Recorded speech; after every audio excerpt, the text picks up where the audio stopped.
Hello and welcome to the third of our series on the basics of Inkscape for beginners. So in this one we're going to look at taking even more control over the shapes that you create. So I've just opened up a new Blender file. This is Blender version 1. I'm just going to get rid of the page boundary because it's a bit distracting, and I'm going to do that by clicking on that little page and spanner, and that brings up document properties, and click show page border. Turn that off. Okay, so I'm going to create a rectangle using the rectangle tool.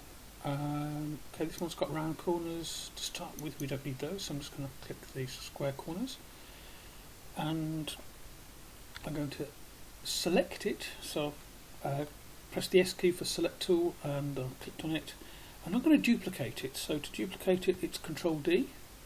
It's my preferred way to do it, and that creates an exact copy right on top of the original. You can use copy and paste. The difference is it pastes to wherever the mouse is rather than pasting on top of the original, which can be preferable. Sometimes you forget whether you've duplicated or not, and you end up with several copies flying around. So I've duplicated that, and if I double click on a object, it will take me to the tool which enables me to sort of modify it. So in this case it was created in the square tool, and it's taken me back there. Now what I'm going to do with this version, I'm going to go to path and use object to path. And now if I double click on this one, rather than having the two big handles and the control to give round corners, I've now got 4 separate what we call nodes, these tiny little nodes in the corner. Now sometimes they're a little hard to pick up, but you do need to work on this if you find it difficult. So the nodes will change colour if I'm close enough. Then I can left click on the mouse and move those. So now I'm doing things that the rectangle tool wouldn't let me do. But I've lost the ability to have a lovely square rectangle. So if I had to try and get this back by eye, it's never going to be quite perfect unless I spend a long time. So you've gained some abilities but lost others. So the next thing I'm going to show you, so we can move the nodes around. We can actually select more than one node at once and then just drag them. So I could either do that by dragging around the nodes like that, or I could click on one, hold shift down and click on another. And that's a standard Windows, that applies in all Windows programs, that if you hold shift down you should be able to select more of the same, and we can move those around. Okay, now we'll start with the fun. So if I actually just grab the line, I can bend it, and if I select the 2 nodes at each end of that line, I'll see now that they've got these handles. Now these handles control the line, so they basically, the curve of this is a mathematical concept, and it's like the 2 points where the nodes are, and then these 2 handles, the direction they point in, and the length. So the length shows how strong each sort of direction is over the overall line. So if I make one really, really, really long and powerful, then the bottom node is having almost no effect on it at all. It's just pulling out a little bit. So generally you want short, manageable nodes. Just makes life easier if you keep them like that. So I'm now going to show you the tool that we got into. So if you remember, when I double clicked on the rectangle created with the rectangle tool, it took me back into the rectangle tool. Now if I select this new shape, which is no longer a rectangle, and I double click on this, it's the tool that's come up on the toolbar is this second one down, edit paths by nodes, or N. So generally you flipping between these 2 selecting tools a lot in Inkscape. So the top one selects whole objects, and then the node editing tool enables you to get in there and do fine detail work. And So N or F1 and F2 also does the job, but N and S are, so N for nodes, S for select. Now when we've got the node selects tool active, the tool control bar has also really useful stuff. So the first item will put a new node between two nodes that you selected. So you need to select two nodes, and then that creates a new node. There you go, there's a new node.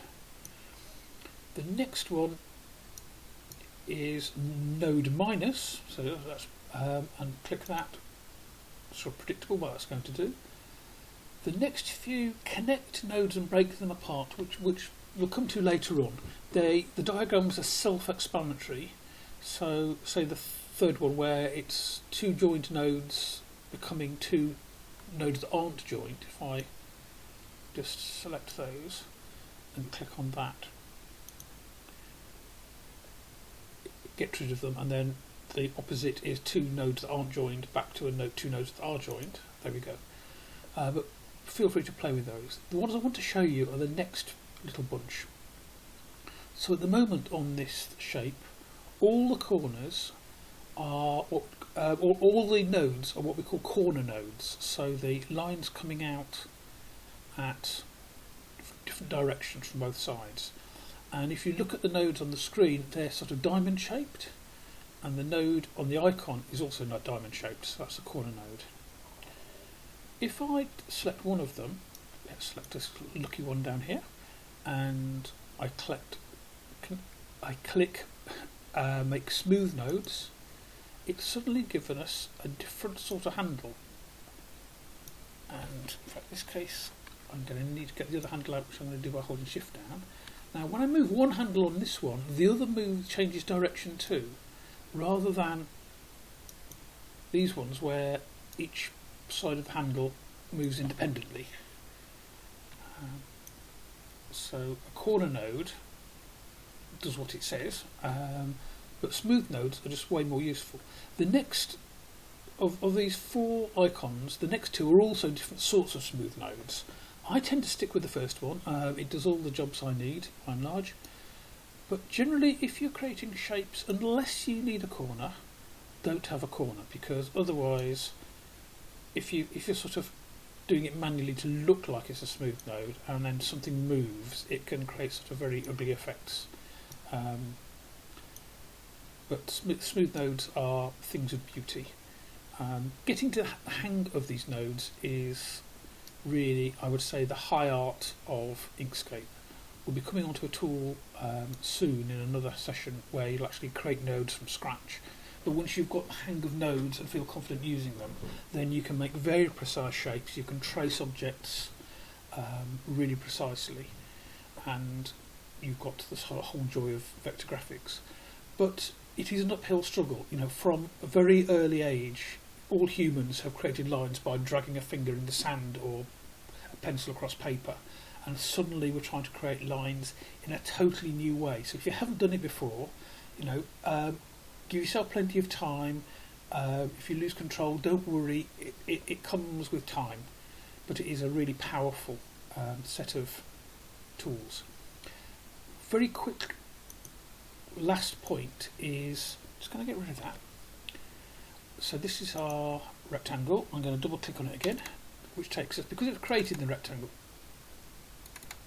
to we haven't converted it into a path, then it's taken us back there. And I'm just going to give it a round corner. Okay, I'm going to go back to the select tool, and I'm going to duplicate that. So Control D, and I'm just using Shift and the arrow keys to move it across. And this one I'm going to go back to Path menu, Objective Path. Now, one way to tell the difference, as I mentioned previously, always keep your eye on the status bar at the bottom. So here, if you look right at the bottom here, it says Rectangle in Layer 1. If I select this one, it says Path 8 nodes. Actually 8 nodes? Well, last time we had 4 nodes, so let's see what's going on there. So actually each side of the curve on the corners has created 2 nodes, so we have got 8 nodes. Now, if I select the first one and I change its shape, let go, you see it's corrected the corners, so the corners are still nice and evenly round because it's still linked to the tool that the rectangle tool. Now if I do this with this shape, it's lost all knowledge that it came from the rectangle tool, and if I leave it like that, that's not as pretty really. You might want it like that, but generally I would think that the others better. Now a quick get around for that would be to go to Node Edit, select all the top lot, and then just use the arrow key, in fact Shift arrow key to do it quicker, and you're getting something similar. And it hasn't reduced the radius, but that's one sort of solution you might find. But once you've done the transformation from a primitive shape like a circle or a star or a rectangle into a path, there's lots of control you've lost. So for instance with a star, it's a click of a mouse to add another point onto a, make a 5-pointed star, a 6-pointed star. But once you've done the object a path, you've lost that. You can make wiggly points on your stars now, but it's quite important when you're creating a design to think through the point at which you're going to do the transformation. Of course, you don't have to transform it at all. If your final design is just those primitive shapes, that's fine. But if you want to have something which is a bit more wacky, then you're going to have to do that sooner or later, and it's just choosing when. Okay, that's all for this session. I hope it made sense and you enjoyed it. Feel free to play. Nodes are your friends, but they take a little bit of getting to know. Have fun with it, and I'll see you in the next tutorial. Thank you.